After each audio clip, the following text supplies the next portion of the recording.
और आज सर्वसम्मति से माननीय उच्चतम न्यायालय ने स्पष्ट कर दिया, भाई नहीं, ऐसे विशेष अधिकार जो है कार्रवाई के लिए होते हैं, पर उसमें कोई गलत काम अगर होगा तो ऐसा नहीं हो सकता कि आप कह सकते हैं कि मेरे विशेष अधिकारों के कारण देश का कानून मुझ पे लागू नहीं होगा। ये कहना कि विधायक और सांसद अगर पार्लियामेंट या असेंबलीज में करप्शन करते हैं तो उन पर मुकदमा नहीं चल सकता, ये पूरी तरह से गलत फैसला था। हमारे यहाँ पे भारत का संविधान सर्वोच्च है, तो उस चीज को ध्यान में रखते हुए भारतीय डेमोक्रेसी में क्रिमिनल लायबिलिटी से इम्यूनिटी का कोई स्थान नहीं है। माननीय उच्चतम न्यायालय का जो फैसला आया, सर्वसम्मति से जो फैसला आया, ये बड़ा एक गंभीर कानूनी प्रश्न था कि क्या कोई सांसद या राज्य में कोई एमएलए, उनके विशेष अधिकार जो हैं अनुच्छेद 105 या 194 के तहत, क्या उन विशेष अधिकारों के तहत क्या वो कोई गलत काम यदि करें तो कानून उन पर लागू होगा या नहीं।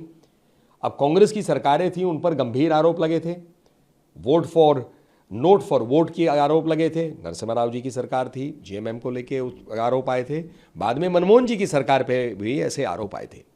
तो प्रश्न ये था कि जो घूस लेने की या देने की प्रक्रिया हुई या जो आरोप थे, क्या वो विशेष अधिकार कार्रवाई को रोक पाएंगे, जो देश के कानून की कार्रवाई है उसे रोक पाएंगे या नहीं। और आज सर्वसम्मति से माननीय उच्चतम न्यायालय ने स्पष्ट कर दिया, भाई नहीं, ऐसे विशेष अधिकार जो है कार्रवाई के लिए होते हैं, पर उसमें कोई गलत काम अगर होगा तो ऐसा नहीं हो सकता कि आप कह सकते हैं कि मेरे विशेष अधिकारों के कारण देश का कानून मुझ पे लागू नहीं होगा। मैं मानता हूं कि ये ऐतिहासिक फैसला है, सार्थक फैसला है, संविधान की मर्यादा और लोकतंत्र की मर्यादा को सशक्त करने वाला फैसला है, क्योंकि ये कहना कि विधायक और सांसद अगर पार्लियामेंट या असेंबलीज में करप्शन करते हैं तो उन पर मुकदमा नहीं चल सकता, ये पूरी तरह से गलत फैसला था।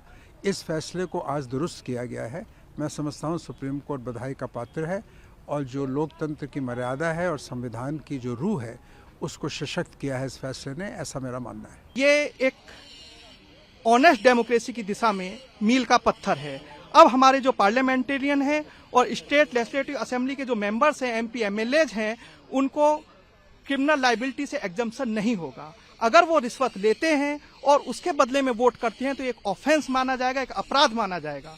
अब वो रिश्वत नहीं ले सकते, तो ये एक स्वस्थ और ईमानदार डेमोक्रेसी की दिशा में मील का पत्थर है। यहाँ पे मैं एक चीज और आपको पॉइंट आउट कर देता हूं कि हमारे जो संविधान निर्माता थे, उन्होंने भारत के लिए parliamentary form of democracy United kingdom से ली, लेकिन उन्होंने पार्लियामेंट्री सुप्रीमेसी को नहीं लिया, उन्होंने कॉन्स्टिट्यूशनल सुप्रीमेसी को लिया। हमारे यहाँ पे भारत का संविधान सर्वोच्च है, तो उस चीज को ध्यान में रखते हुए भारतीय डेमोक्रेसी में क्रिमिनल लायबिलिटी से इम्यूनिटी का कोई स्थान नहीं है। अब हमारे जो पार्लियामेंटेरियन है और स्टेट लेजिस्लेटिव असेंबली के मेंबर्स हैं, वो कोई भी रिश्वत लेकर वोट नहीं डाल सकते। रिश्वत एक ऑफेंस है, एक अपराध है। ये वाला जो का इम्पैक्ट पड़ सकता है, इसका इम्पैक्ट इस चीज पे पड़ेगा, एक तो हमारी जो डेमोक्रेसी है, लोकतंत्र है, वो ईमानदार होगा। अगर जनता के मुद्दे एक तरह से जो राज्य की विधायिका हैं, जो स्टेट लेजिस्लेटिव असेंबलीज हैं और जो हमारी संसद है, ये एक लोकतंत्र का मंदिर है। तो यहाँ पे जो हमारे चुने हुए प्रतिनिधि जनता के मुद्दे उठाते हैं, वो ईमानदारी से जाके किसी भी चीज के लिए वोट करेंगे। वो ये नहीं है कि बाहर जाके उन्होंने कोई रिश्वत ले ली और फिर जाके वोट कर दिया।